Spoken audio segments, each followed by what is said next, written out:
के तो शायद ख़ास से।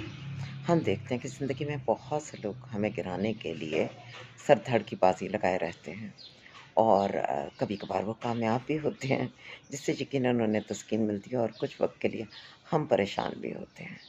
मगर ये ज़्यादा अहम नहीं कि लोग आपको गिराने की कितनी कोशिश करते हैं।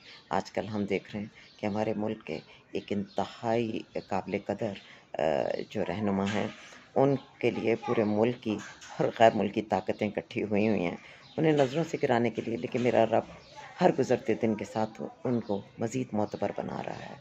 वतुइज़्ज़ु मन तशा वतुज़िल्लु मन तशा। मगर एक चीज़ हम सबको सीखनी है कि सबसे बुरा वक़्त वो होता है जब हम अपनी नज़रों में गिर जाएँ। अपनी नज़रों में इंसान तब गिरता है जब वो इंसानियत के मकाम से गिरता है, जब वो अखलाकी सतह पर गिरता है। तो ज़रूरी ये नहीं है कि हम तमाम साज़िशी लोगों से बचने के लिए हमेशा हिफ़ाज़ती इक़दामात उठाते रहें।